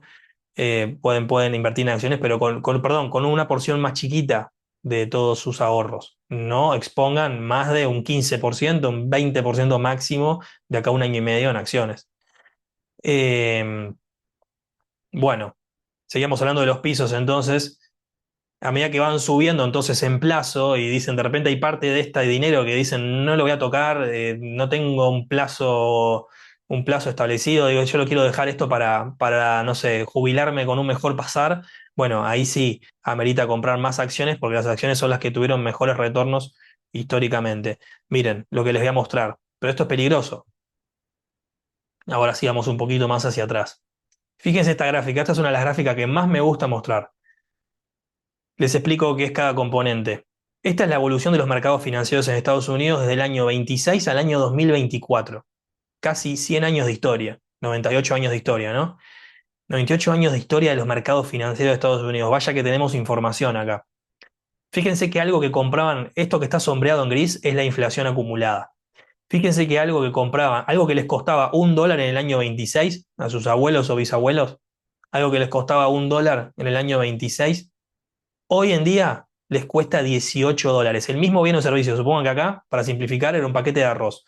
Algo que en el año 26, si un paquete de arroz en el año 26 costaba $1, hoy ese mismo paquete de arroz cuesta $18. ¿Tá? Obviamente ningún paquete de arroz en ningún país cuesta $18, pero para que entiendan lo que es la inflación. Si ustedes hubieran invertido desde el año 26 hasta hoy, supongan que en 2024 es hoy, porque estos son los datos de cierre hasta 2024, en esta curva verde, que son las letras de tesorería en dólares emitidas por Estados Unidos, se hubieran cubierto de la inflación a lo largo de los 100 años. Se le hubieran ganado a este efecto de la inflación que vimos en las primeras placas. Si ustedes hubieran quedado dormidos desde el año 26 hasta ahora, hubieran perdido este poder de compra que está sombreado, pero ustedes por haber invertido letras de tesorería de los Estados Unidos, que es el instrumento más conservador del mundo, ¿ah? Hubieran ganado a la inflación, incluso un poquito más, un plus. Si ustedes hubieran invertido en esta curva naranjita, hubieran ganado no solo inflación, sino haberse llevado un plus más, que estos son los bonos del Tesoro de Estados Unidos, que tienen un poquito más de riesgo que las letras, porque son más de largo plazo. Y fíjense que estas dos curvas que están acá, ¿tá? Son acciones. Este verdecito más oscuro y este azul representan acciones de empresas chicas en promedio de acciones de empresas grandes, lo que se llama small companies y large companies. Fíjense, es así aunque no lo crean. Si ustedes hubieran invertido $1 acá en el año 26 en, en un portafolio que diversifique las acciones de empresas chicas de todo el mundo, hubieran o tendrían, mejor dicho, hoy, por ese dólar invertido, $64.000. Por ese dólar invertido. Esto es el poder del interés compuesto. Y si lo hubieran hecho, pero en acciones de empresas grandes o de empresas más estables, tendrían por ese dólar invertido hoy $18.000. Y ustedes dicen, pero bueno, entonces salgamos a comprar acciones ya. Salgamos a comprar acciones ya, porque parece que las acciones son lo mejor del mundo. A ver, de vuelta, ubiquemos cada activo en su plazo. Estamos viendo 100 años de historia. 100 años de historia. Probablemente no, ninguno de nosotros tenga 100 años de acá en adelante. Eh, pero es bastante fuerte, ¿no? Un dólar invertido, 64.000 dólares hoy. Es bastante fuerte. Las acciones son instrumentos que rinden mucho en el largo plazo por el efecto del interés compuesto, porque son los activos más rentables. Pero recuerden siempre la regla: cuanto más rentabilidad, mayor riesgo. Entonces son el activo que tiene mayor retorno, pero con el mayor riesgo. ¿Qué quiere decir esto? Que en el largo plazo me compensa. Yo tengo que dar años de maduración a estos activos para sacarle jugo.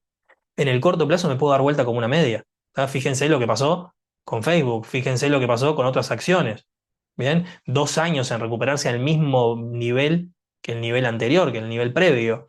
Entonces tengo que poder soportar eso. No es para cualquiera invertir en acciones. O sea, en el largo plazo es muy beneficioso. Por eso, si alguno de ustedes está pensando armarse un portafolio de inversión para armarse un plan de retiro pensando en su jubilación, que es lo más probable que ninguno de nosotros, de los que estamos acá, si tenemos menos de 40, podamos tener una buena jubilación, es un problema muy grande en todos los sistemas jubilatorios de todo el mundo, no solo de Uruguay, que no dependan del Estado porque se van a jubilar con muy poco, de verdad. Cuando se acuerdan de mí dentro de 20 30 años, van a ver que si ustedes dependen solo de la jubilación del Estado, no les va a alcanzar, lamentablemente. Entonces hay que hacer algo desde ahora. Hay que hacer algo desde ahora. Entonces, ¿eso significa que hay que salir a comprar acciones? Y bueno, hay que tener cuidado porque ahí está el tema, todo el tema psicológico y comportamental. Yo cuando compro acciones, si lo voy a hacer para armar un portafolio de retiro, tengo que no tocarlo de acá a 20, 30 años. Porque si yo en el medio me endulzo, porque las cosas suben, o pueden subir en el medio, y vendo, porque de repente me endulzo y vendo, y me deshago de ese portafolio, bueno, vendí con ganancia, pero me estoy perdiendo el efecto del tiempo de acá a 20, 30 años, que puede ser mucho más beneficioso. Alguien que vendió acá se perdió toda esta subida. Entonces, o si yo me hago un portafolio de inversión pensando en el retiro y me empieza a caer el valor, y ahí con miedo vendo y digo, ta, ya fue el retiro, me olvido, y bueno, perdí plata en el camino. ¿Tá? Por eso las cosas hay que hacerlas con objetivos, ¿bien? Hay que hacerlas con también comportamientos y hábitos. Los mercados financieros no son para cualquiera. Los mercados financieros no son para cualquiera.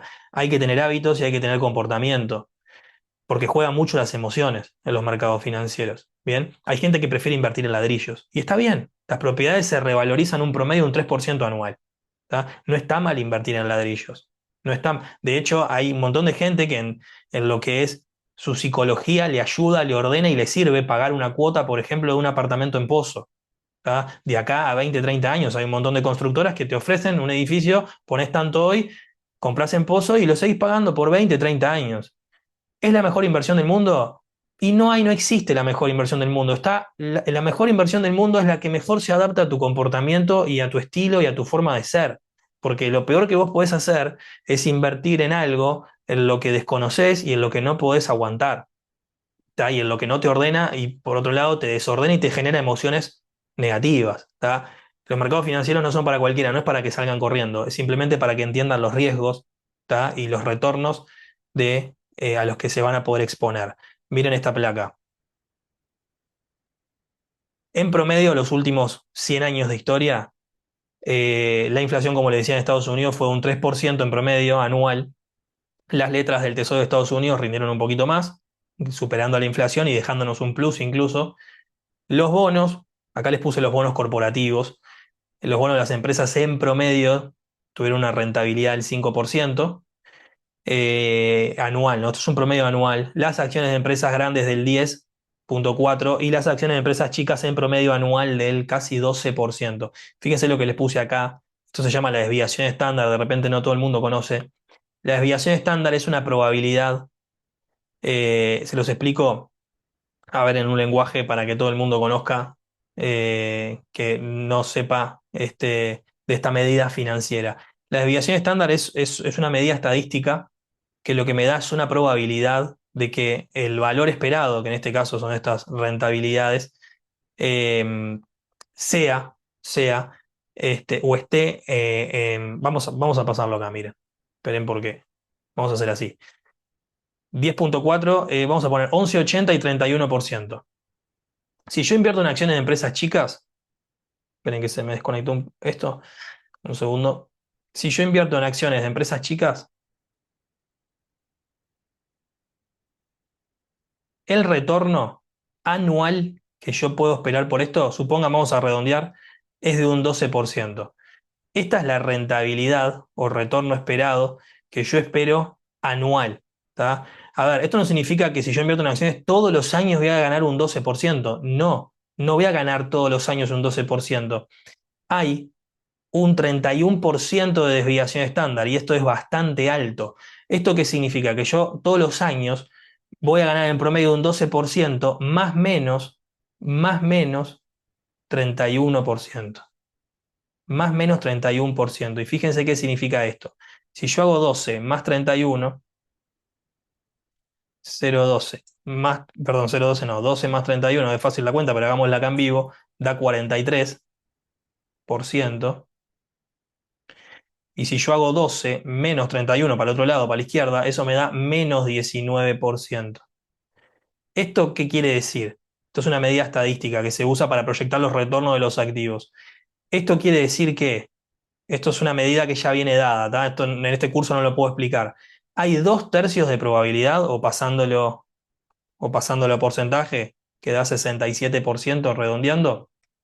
Hay un 67% de probabilidad que si yo invierto en un portafolio diversificado en acciones de empresas chicas, hay un 67% de probabilidad que yo el próximo año obtenga un retorno de entre menos 19% y un 43%. O sea, en este rango, en el rango menos 19, 43, en este rango tengo un 67% de probabilidad. O sea, para el próximo año, si yo compro acciones hoy, tengo un 67% de probabilidad de que mis acciones caigan hasta 19% negativo, ¿ah? O sea, un retorno, perdón, negativo del 19% o un retorno positivo del 43%. Cuanto más alta es cuanto más alto es el retorno y por lo tanto el riesgo, mayor es la probabilidad de que me vaya mucho mejor de lo esperado y también mucho peor de lo esperado. Mucho peor de lo esperado. Entonces, imagínense el caso de alguien que se va de viaje de ciencias económicas dentro de un año y va a comprar acciones. Tiene un 67% de probabilidad de que el retorno esté entre menos 19 y entre 43. En el mejor de los casos, va a viajar a un montón de países más de los que podría viajar si no invierte. Y si le va mal, puede perder un 20%. Y por lo menos tanto viajar unas cuantas semanas o incluso algún mes menos. Bien. Y hay un 67% de probabilidad de que el valor se encuentre en este rango. Esto es estadística pura, porque con estos valores históricos uno puede construir indicadores estadísticos para proyectar los retornos y los riesgos asociados. ¿Qué quiero decir con esto para los que tienen conocimientos más básicos sobre las finanzas? Que invertir en acciones es una montaña rusa en el corto plazo. ¿Tá? Eso es el concepto que les tiene que quedar, más allá de que si entendieron o no lo que es el retorno y el riesgo. Lo que les quiero mostrar acá es que se sigue cumpliendo el principio básico de las finanzas, que a mayor retorno esperado, mayor es el riesgo medido por este indicador. Entonces acá les puse mayor retorno, mayor montaña rusa. Los bonos suben y bajan poco, las acciones mucho. Elegí lo que pueda soportar sin vender en pánico. Bien, eso es lo más importante. Y bueno, ya vamos cerrando. Vamos a ver algunas cositas finales. Acá les puse esto, vamos a ver en qué hora estamos. 22:38, bueno, estamos bastante bien. Acá les puse según el plazo que ustedes tengan, cómo, por ejemplo, se podrían armar un portafolio. Solamente puse bonos y acciones. Acá no puse letras de tesorería ni notas. Acá pensé en esto nada más pensando en los mercados financieros internacionales. O sea, no en notas del tesoro ni en letras, sino para hacerlo más sencillo, más básico, cómo según el plazo ustedes aumentarían la proporción de acciones y bajarían la proporción de bonos. Y cómo cuando están más cercanos en el corto plazo tendrían que tener mayor proporción de bonos, que son activos que los protegen más en el corto plazo, y muy poco de acciones. Si ustedes están pensando en un plazo corto de entre 0 y 3 años, tendrían que tener máximo, como les decía, 20% de acciones. Acá está el caso de los que se van de viaje de ciencias económicas dentro de un año y medio. Si se van a armar un portafolio para invertir sus ahorros y viajar un poquito mejor de repente dentro de un año y medio, ármense un portafolio de inversión, pero que no supere el 20% en acciones. Pueden poner un poquito de acciones riesgosas, pero muy poquito. 5%, acciones de empresas estables 15%, y el resto bonos, tanto de empresas como de países. Ahora, si tienen un plazo medio entre 3 y 7 años, ya pueden sacar un poquito de bonos y especular un poquito más con el riesgo y el retorno, aumentando la cantidad de acciones de empresas estables y de empresas más volátiles. Y ya si el plazo es largo, esto ya pensando en un plan de retiro, acá van a poner menos de bonos y por lo tanto su portafolio va a ser o va a tener una mayor ponderación en acciones. Bien, estos son como portafolios básicos según el plazo, donde acá, a ver, lo que se observa es que a medida que aumento el plazo, puedo arriesgar un poquito más porque le doy mayor tiempo de maduración a los activos que son riesgosos y por lo tanto el riesgo se licúa un poquito en el largo plazo. Bien, mientras que en el corto plazo no debería exponerme a activos riesgosos más de un 20%. Esta es mi recomendación. Bueno, bien, con esto que le decía, entonces vamos a ir cerrando. Como conclusiones, ahorra con objetivo, protege tu poder adquisitivo, invertí según tu plazo y tolerancia al riesgo. Y esta frase que me gusta mucho, el mejor momento para empezar fue ayer, el segundo mejor es hoy. Eh, y bueno, nada, muchas gracias a todos por haber participado. Ahora sí, los que quieran preguntar, voy habilitando los micrófonos y vamos respondiendo consultas. Bueno, gracias a todos. Habilito micrófono si alguno quiere hacer preguntas. Ahí tienen que apretar el botoncito de la mano, los que quieran participar con alguna duda. Eh, También pueden plantear alguna consulta en el chat. Y ahí va apareciendo algún micro, voy habilitando. Dale, ¿cómo estás? ¿Todo bien? ¿Cómo andabas? ¿Todo bien? ¿Se escucha? Tengo una Sí, consulta, perfecto. sí o sí, Perfecto. para, para, para invertir en SIP, ponele, ¿necesitas un broker acá en Uruguay? Bueno, bien, buena pregunta. Algo que me olvidé de decirles. Antes de responder tu pregunta, perdón. En septiembre voy a estar lanzando cursos de esto mismo que acabamos de decir recién, de inversiones, pero ahí vamos a hablar a fondo de cómo llevar adelante todo esto, ¿no? La idea de los cursos es cómo poner en marcha todo esto que dijimos y también profundizar un montón en todos estos activos. Bueno, vos decías que para comprar acciones necesitas sí o sí un broker. Esa era la pregunta, ¿no? Sí, O bonos. la de SIP, por ejemplo, por poner un Para comprar ejemplo. el SIP. Bueno, en realidad no. A ver, un broker es un intermediario. Eh, no necesariamente. Hoy en día, a través por ejemplo, el Itaú está promoviendo bastante lo que son las inversiones. De hecho, como te decía, Prex también está bastante accesible el hecho de comprar acciones a través de Prex. Si ustedes quieren hacerlo en un broker puro, les recomiendo un broker de Estados Unidos que se llama Interactive Brokers. Ese broker está muy bueno. Un broker es, como les decía, un intermediario para los que no saben. Pero sí, sí o sí necesitan algún intermediario. Puede ser algún banco acá en Uruguay que les ofrezca invertir en acciones, o de hecho, lo pueden comprar acciones a través de la Prex. Y la Prex es un intermediario al fin. No es un broker puro, porque no es un banco de inversiones, pero sí les acerca bastante mejor. Lo que yo recomiendo, a ver, eh, no es para desmerecer lo que es invertir en Prex, ¿no? Eh, el tema de ahí del hecho de comprar acciones a través de Prex es que también están muy accesibles el hecho de poder comprar y vender. Entonces, ahí también juega mucho más todavía lo que es el comportamiento, porque vos podés comprar y vender muy fácil. Por ejemplo, si lo haces a través de un broker de Estados Unidos, si necesitas plata, tenés que vender las acciones, puedes girarte esos dólares a Uruguay. El proceso es un poco más engorroso.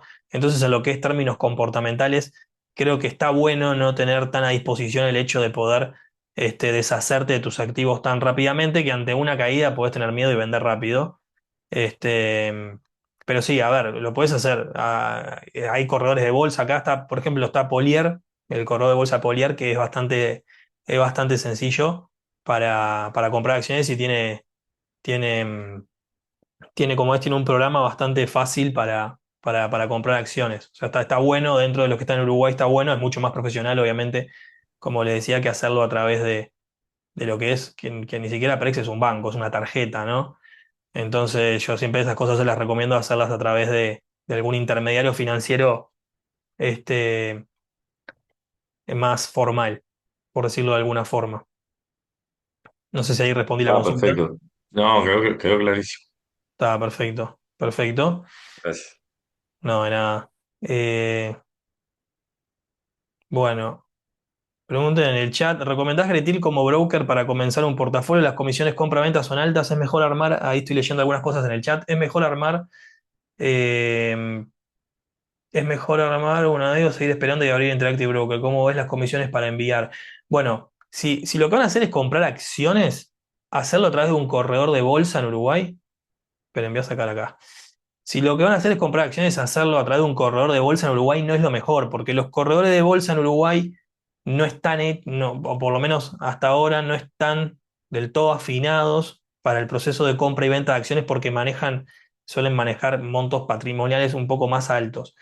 Eh, a ver, los corredores de bolsa Gletir o incluso otros corredores de bolsa en Uruguay, digo, son muy buenos. Los corredores de bolsa en Uruguay, la mayoría son empresas serias que son buenas y están buenas para comprar toda clase de activos, no solamente acciones. Los corredores de bolsa están muy buenos para abrirse una cuenta y comprar letras de tesorería, notas en unidades indexadas, bonos. Está muy bueno para esa parte. Para la parte de acciones también, obvio. Para la parte de acciones también, obvio. Pero si ustedes van a comprar puramente acciones, si van a comprar puramente acciones, lo mejor es que lo van a través de un broker, y en este caso el mejor de Estados Unidos es Interactive. Ahora, si ustedes se van a armar un portafolio con bonos, notas en unidades indexadas, letras del tesoro, eso sí lo tienen que hacer a través de un corredor en Uruguay, porque ustedes en Estados Unidos, en un broker de Estados Unidos, no pueden comprar letras del tesoro uruguayas ni notas, incluso los bonos también son más complicados en los brokers. Eso sí lo harían a través de un corredor acá en Uruguay. Eh, Así que bueno, ahí respondo algunas preguntas en los chats. Eh, ¿Conviene con... ¿Se puede invertir en oro? Sí, se puede invertir en oro. Sí, se puede invertir en oro. Mirá, te muestro a la pregunta.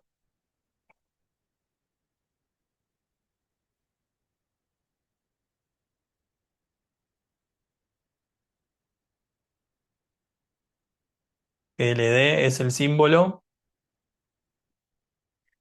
Esto es un ETF que se llama GLD, que lo que hace este fondo de inversión es comprar o invertir o replicar lo que son los movimientos del oro físico.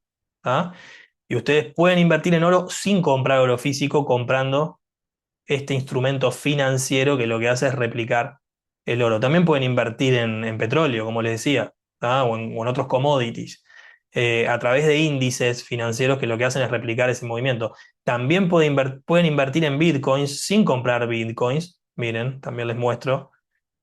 Si ustedes quieren comprar bitcoins o invertir en bitcoin o en criptomonedas, pueden invertir en criptomonedas, GBTC se llama.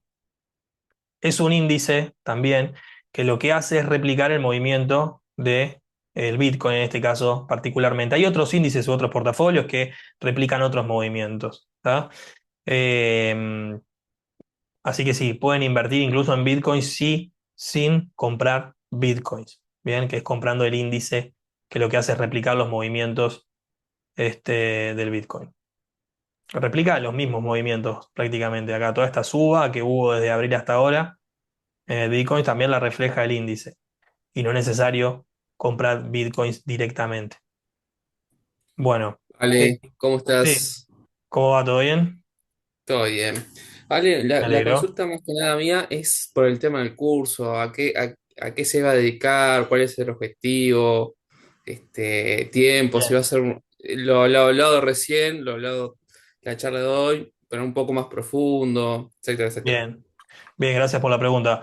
Sí, sí, sí, sí. Va a ser, a ver, lo de hoy fue un panorama general de qué es lo que está pasando en el momento también, pero la idea es que, a ver, la idea del curso primero es que ustedes tengan una formación financiera sólida y que el día de mañana tengan las herramientas para tomar decisiones, no solamente hoy, sino en cualquier contexto económico, que ustedes sepan leer los datos, que ustedes sepan interpretar, que ustedes tengan herramientas para saber qué hacer, cómo manejar el dinero, ¿no? Y según la exposición al riesgo que ustedes quieran tener, a los activos que van a comprar y por lo tanto los retornos que pueden esperar. Entonces, obviamente es más largo que esta charla. Esta charla es una introducción, pero se va a profundizar en un poco de todo lo que dijimos hoy, y además también vamos a ver cómo también llevamos a cabo en la práctica esto. Porque, a ver, acá terminó la charla y decimos, bueno, pero ¿qué hacemos? Bueno, hay que llevarlo también un poco a la práctica esto. Dice, ¿son cursos específicos para quienes estamos formados en ciencias económicas o para cualquiera? No, no, para cualquiera. Son cursos, el curso de finanzas que va a estar largando en septiembre es para cualquiera, o sea, va desde cero, es para cualquier persona, no necesitan tener nivel universitario, así que se lo pueden recomendar a cualquiera también. Eso está bueno. Nada, la idea es esa, tener una formación financiera, que sepan leer datos, que sepan entender el manejo con el dinero, que sepan entender las distintas rentabilidades que existen, los distintos riesgos a los que se pueden exponer, evitar también tomar, lo más importante también, evitar tomar, no solamente es bueno tomar buenas decisiones, sino que también es importante no tomar malas decisiones, y no caer en errores como algunos de los que hemos visto hoy. Bueno. Gracias a los que están diciendo que el webinar estuvo muy bueno. Estoy leyendo un poquito más el chat. Bien. Bueno, nos vamos despidiendo entonces. Nos reencontraremos en alguna próxima charla. Nos vemos en Instagram también. Los que no me siguen en Instagram, vayan a seguirme. Finanzas Ale-bajo. Y bueno, los mantengo al tanto también del lanzamiento del curso. Todos los que participaron acá, les va a llegar además un cupón de descuento para cuando salga el curso. Bueno, gracias a todos, que tengan buenas noches. Chau, chau.